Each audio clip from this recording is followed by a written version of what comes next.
So I didn't really think I was going to make a specific video about the new Fantastic Four movie, because honestly, I'll just be repeating what everybody else has said about this movie, which is that it's fantastic.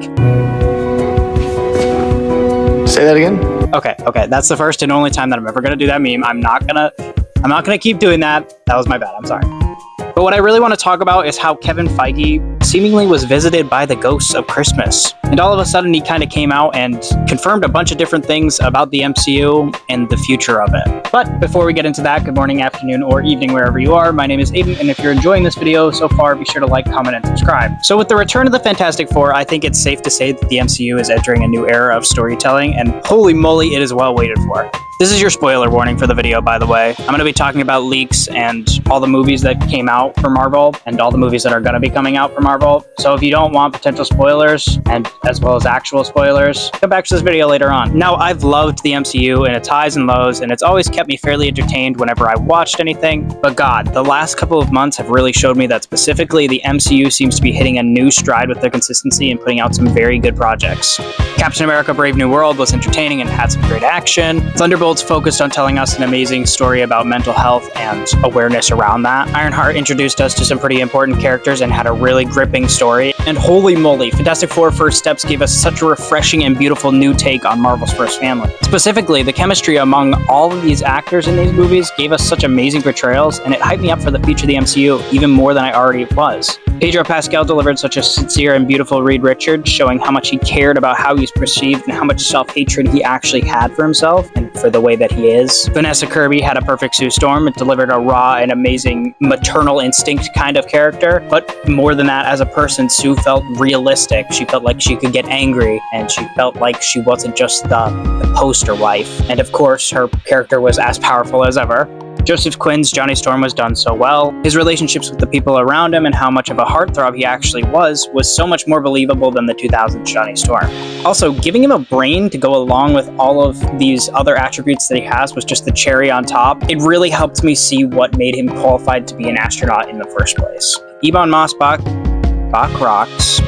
What the f*** do you say that? Ebon Moss-Bach. Thank you. His Ben Grimm was another subtle but great new take on the character. He had a good relationship with everyone, being the glue that held this team together. And though he had less of a speaking role as the other three, he was still able to give us sincerity and heart in the role. Of course, the rest of the supporting cast for this movie was amazing, and the visuals were just as good too. Like honestly, this movie was really good. If you haven't watched it yet, definitely go watch it. Of course, like any movie, there were some things that were done wrong with it. The storyline definitely felt like it was kind of rushed, and it could have been better with some extra time in there, but overall, the mid-credit scene brought it all together, and it really set us up for the future. But with that little quick review out of the way, let's get into what I really want to talk about, and that's all these leaks, baby! Hell yeah, Kevin Feige woke up one random day a couple weeks ago and just decided, you know what? It. And then he just went and revealed so many different random tidbits about the MCU, coming projects, character arcs, and so much more. For whatever reason, Feige came out and acknowledged what most fans have been talking about regarding the past 5 years or so with the MCU. He talked about how Marvel Studios didn't really have a plan after Avengers Endgame and how they didn't really know where to go from there, as well as how they produced way too many hours of content without a plan and created some lackluster movies. Which Feige has now confirmed that stories will slow down and that he has a plan for the next 7 years after Secret Wars. But most glaringly, Feige confirmed what everybody else has been wondering about Secret Wars, which was that it will be a soft reboot for the continuity. It'll reset singular timelines, recast core characters like Tony Stark and Steve Rogers. And now, if you're a comic reader, you know this all too well. Big sacrifices, well-rounded stories, and then bam, guess what? No more. Yeah, either you love it or you hate it, but it seems like that's what Feige wants to do, so I guess we'll see where these characters actually go, and if this is actually gonna be something that happens. Me personally, they should just leave both those characters dead. There's no reason to bring them back. Now, the way that they do this doesn't have to be the worst thing in the world. Like, it could work out, especially if they start over the story and they don't just build off of what the MCU originally had with Tony and Cap, like the comics usually try to do. So it could work, but I don't know if it will. But yeah, that's just me. When all this resetting happens, Feige has mentioned potentially keeping on RDJ as Doctor Doom after Secret Wars.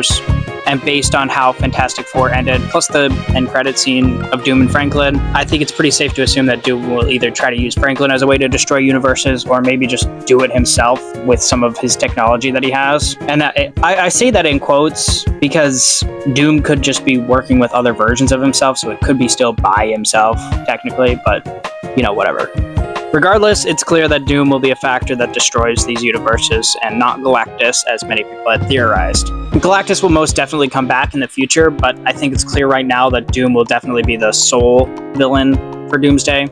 But I guess we'll see how RDJ is as Doom in the upcoming movies, but as of now, I'm not excited for him to possibly stay on after Secret Wars. There's plenty of characters that will most likely stay on to portray the roles they've already been portraying, like Chris Hemsworth. He doesn't want to leave, or he isn't killed off. Kevin Feige said that he thinks Hemsworth is still in his prime to play Thor, which, if I'm being honest, I think that they should give him a break along with the other, core cast of Avengers. Because again, if they don't recast these characters now, then they're gonna have to wait until another crisis or whatever happens, and so they can recast these characters then.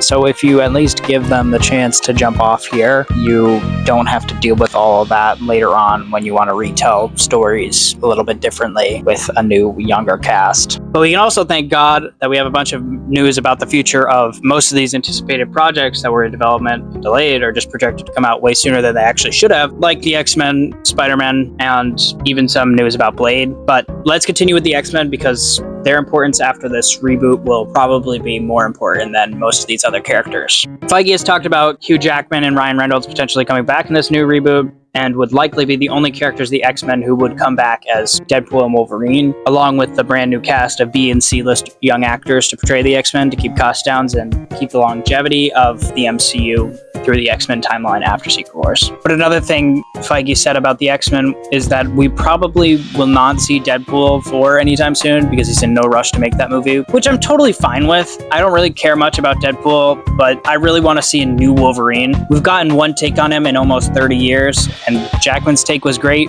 but he deserves a break, and another actor deserves the chance to portray the character. But speaking of movies that Feige has talked about there being no rush on, I don't think we'll be seeing Blade till at least 2020, maybe even later than that. Specifically, they said they had no sense of urgency when it came to Blade, but reportedly they're going to start filming in 2026. Supposedly, they said that, but I guess we'll see. This could be a blessing in disguise because Feige was talking about wanting to turn the script from a good one into an actual great one because that's what Mahershala Ali deserves. But Ali is getting pretty old, so if this movie keeps getting delayed, it's going to get to the point where he's pushing 60 and playing Blade. In other Blade news, we know that Eric Pearson is going to be helping screenwrite Blade, and you might not recognize the name, but he's one of the people who helped screenwrite Fantastic Four and The Thunderbolts, which are two of the best new MCU movies, so that's something that most people can agree on will be a good thing. We also know that Blade is going to take place in the modern day as opposed to being set in a specific time period in the past, and as for my own thoughts in this movie, I don't think it's ever going to come out. They've been writing this movie and rewriting it and delaying it since it was first announced in 2019, and obviously the delays of COVID, the writer's strike, actor strike, etc., and then the changes in power of the MCU, it's no wonder that it's got so delayed, but holy moly, this is ridiculous. Hey, but you know what's not ridiculous? Spider-Man! Spider-Man Brand New Day has gotten some of the most updates, so what do we know? Well, we now know for sure that Brand New Day will be quote-unquote street level, and if you've been following the Spider-Man updates, I'm sure that you'll be just as confused as me when I first heard that. And if you don't know what I'm talking about, first this movie was street level, and then it was being targeted as multiversal, and then it was back to being street level, and then it was Marvel's biggest multiversal film yet, and now it's being back to being confirmed as street level. We also haven't confirmed that both Mark Ruffalo and Jon Bernthal will return as the Hulk and Punisher in Brand New Day, and supposedly the Punisher will have a different tone than he's had in previous projects. These changes in particular worry me, not in the sense that, oh, you can't change the characters or whatever, but in the sense that because of these constant changes, it worries me that the script and the writing could be all over the place. I still have fairly high hopes for this movie, especially seeing the set photos of his suit because it looks so beautiful, and there's still a ton to be excited about for this movie. We might be getting some hints at Mr. Negative with the obvious symbols on the Spider-Man set, as well as Michael Mando back as Scorpion finally, which could mean they'll set up the Sinister Six either for this movie or next, or, you know, a variation of the Sinister Six. I think it's pretty likely that we'll get Venom in one of the next two movies because of how No Way Home left us, but who knows for sure. Feige also confirmed that we won't be able to see Miles in the MCU until at least after the Spider-Verse saga, as per Sony's contract with Miles Morales, but it would be very possible in the near future to get the Human Torch and Spider-Man as a team, which, given Joseph Quinn's performance in Fantastic Four, that could be pretty awesome. His and Holland's energy working off each other could be something that's really great. These were just the changes that I heard about. I didn't do a ton of research for this video, but I did do quite a bit of research. I didn't do like a huge ton, but I did a little bit. So I'm sure there are plenty of other leaks that I didn't hear about. But regardless of what happens with the futures of all these characters, I'm so excited for Phase 6, given the ending of Phase 5 and how amazing Fantastic Four was. Obviously, I'm still cautious with my hopes, but I'm super excited, and I hope you are too. If you're new, remember to like, comment, and subscribe. You can check out my other socials on the screen now. Okay, bye now.